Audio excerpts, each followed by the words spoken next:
This is my third time doing this, and I'm feeling way more nerves than I should, I feel like.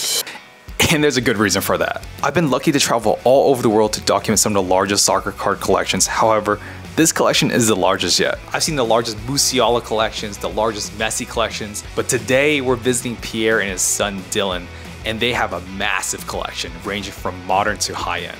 There was literally over $200,000 worth of cards just chilling on the plastic tables. Before we get into cards, it's super important to see how it all got started. Everyone has a story when they first get into collecting, and with Pierre, it had nothing to do with soccer. It started with Magic Johnson. Initially, I started with basketball when I was a kid. Yeah. So I followed the Lakers, and I loved the rivalry between the Celtics and Lakers. Yeah. So I loved seeing those finals, and Magic Johnson always stood out to me. Yeah. And I started collecting at a young age, and it evolved from Magic Johnson to then Kobe Bryant. And then I started following soccer at the same time. R9 came out, 94, 95. I got to see him play in 96. Ever since then, I was hooked on him as a player, and I started getting his cards. And then every World Cup, it would bring me back in. And then everything changed in 2014 when Prism came out. That basically put me in full gear, street ahead, and started collecting soccer. Focused on soccer and just been evolving. Since well, Dillon, was he even alive in 2014? He was one. He was the one? The first collection we had to show off was Dillon's, and he was a little camera shy, which I would be too. Who's this random Asian guy that's walking to my house with a camera? But what I can tell you was he was very passionate about collecting, and not just collecting cards. You can see how awesome it is that he gets to collect with his dad. So this first table belongs to my son. He started collecting, I would say, a couple years ago. Everything he sells, he reinvests into soccer cards or Pokemon. This is what you asked before, his Grail, which is a Red Dragon to 5 of Cristiano. This is actually a set that's not in the States. Right, so that one is exclusive to Asia. We mainly got all our stuff from Card Hobby. What's your favorite card from a look perspective again? This was one of my earlier ones that I got. Oh, really? You know what's funny? Some of the stuff that he has, he didn't leave out. He left it in the box. Yeah. And I'm like, why didn't, it's not table worthy for him, but for others it would be. Yeah. Yeah, there's a box inside that was not worthy for the table. I'm pretty sure it'll be somebody's Grail. We'll see it a little bit. But we're gonna keep moving along because, like, I remember you telling me about the Vinny Jr.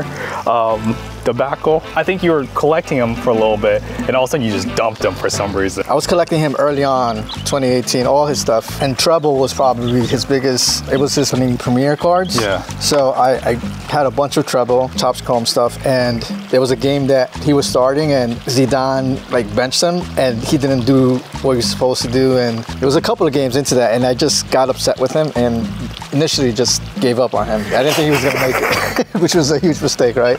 I sent all his stuff to Props team, and he won me back. So I got all the stuff, mostly, I would say everything back, actually. I don't know if this is a hot take or not, but I feel like pre-modern PSA 10s for like Messi and Ronaldo are kind of like the Jordan's PSA 10s that go for a crazy amount of money. Well, you know what's comparable would be like the Mega Cracks. Yeah. So when I'm seeing what's evolving now is Mega Cracks is becoming like the upper deck of basketball. So the Messi Mega Cracks of various years are getting more recognition now. Like this one with the Ballon d'Or. I love that one. So it's a pop one. And then the historic ticket cracked ice. That's a special card, right? Even Dude, though it's a 2019, but the Messi and the Ronaldos are basically the premier cards to own in that set. But I love that soccer introduced the Kabooms in 2017. 2017, they were part of the, was it Select? Select. 2017 Yeah, Select. 2017, So it was an insert set. It had various players. Panini did the following year is they introduced the parallel version of it, the parallel 210, which is gold, and then the 1 of 1. This is the one, the R9 collection. I started building on it back long ago, so it just has grown ever since. You know what's changed now? There's a lot of more collectors of R9 than there was 10 years ago. So this is an interesting one. 2 different versions of the 94 football of the shiny, and this is the common one, which is shimmery. I have that one. And this is more of a refractor look. When I saw it, I was like, I had to jump on it. I didn't care about the grade. It's just so hard to find. And then let's go to the Pele stuff. Yeah, I didn't have all my Pele ready for you. Some of it is in the vault. This one are probably the 2 cards that make the set. The GOAT in soccer, the GOAT in boxing. Yeah. Now this here, this is what got all started.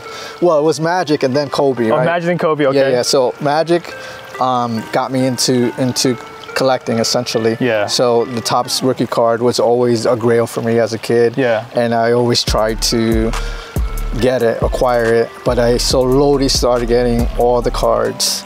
And it was basically, I would consider it like the junk era, like 80s, early 90s. So there's a lot of Magic Johnson cards. Yeah. And then he had to preemptively retire with the HIV announcement. Yeah. And then a few years later, Kobe Bryant came in, number 13, was traded for Vlade Divac. And I saw his potential in high school, and I saw that he was going to be as impactful, I would say, as Magic, but no one believed me. You have some stuff with 0 grades, right? So I graded stuff early with PSA with the number 0 as the first number in the numerical.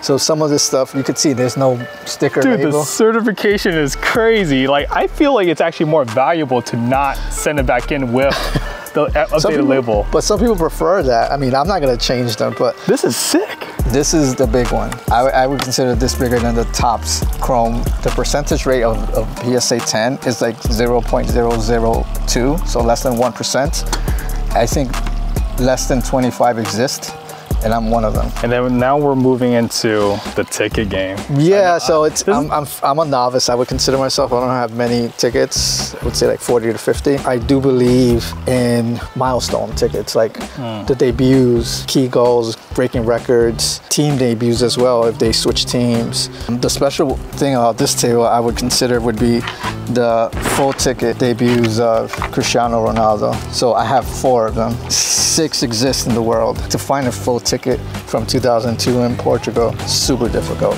I mean, I love this ticket. I own 2 of the 3 in the world. It's the Ronaldo R9 debut, this is the earliest ticket from 1993. Yeah. It was this, I believe, his 3rd match.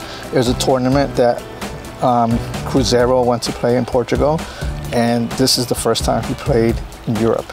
Oh, wow. You know what the biggest one I regret selling was the first ever matchup in Champions League with Messi and Ronaldo.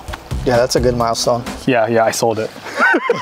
Let's get into the dirty. There's a whole entire section for on-card autos. I don't have a lot though, but no, man, you know, it's a lot. Yeah, when we first started talking, you were hammering home. You're gonna try to do investment or whatever. On-card autos was the move. Flawless, Eminence. You were talking about the sets that really mattered. I was collecting base cards and PSA 10s. Boy, was I wrong. I don't know where to start. I guess we could start with Noir, because I wish they could bring back Noir with Panini. The Noir set was awesome in the sense that it had club and country. So you could collect their uniform from Colombia or Portugal or Argentina, UC Hamas, club and country. And I collected Isco, Iker Casillas. I love Isco, and what's great about it, again, on card. So this means that the player physically touched the card. They're not gonna grade high because they toss it, sign it and toss it. In 2016, I was a big Pulisic fan. I believed in Pulisic. I have some of his stuff. I always enjoyed Carlos Valderrama. He signed a lot of stuff for Flawless, different variations. And then we have the original first on-card autos for Cristiano were not actually Flawless. They were Sport Kings. So he did a few different autos for Sport Kings, and there's variations in gold, and these would come in the Leaf product. Then you have Flawless Ronaldos. Dude, man, we had a podcast 30 years ago, and Pierre was literally banging on my head. Flawless, Flawless, Flawless. Didn't pick up any Flawless. So I have a boot patch here, jersey, Messi, Real Madrid players, and then Immaculate tried to follow the steps of Flawless. Yeah. The R9, the 2002 Japanese version of Panini. I believed in Haaland early, just like I believe in Mbappe. Yep. And the thing with these is that they came out very scratchy. Yep, the Haaland on-card autos. Not only have just one, you have 3 of them. You have a black one and the gold out of 10, right? Just the eye appeal on this, it's just phenomenal. It was a numbered card to $4.99, and most of them were miscut on the top because of that miscut. Won't get graded. Right. And then if it does, then it won't be a 9. It will be like a 6 or 7. So there are not too many 9s or 10s out there. After seeing all these cards, I can tell with Pierre, one of the driving factors with collecting was collecting with his sons. And I wanted to know, and maybe get advice for the future, what happens if or when your kids quit collecting? So it must be really fun since Dillon gets into the collecting with you now, so. Yeah, I mean, they started both a couple years ago during COVID, open waxing wax with me.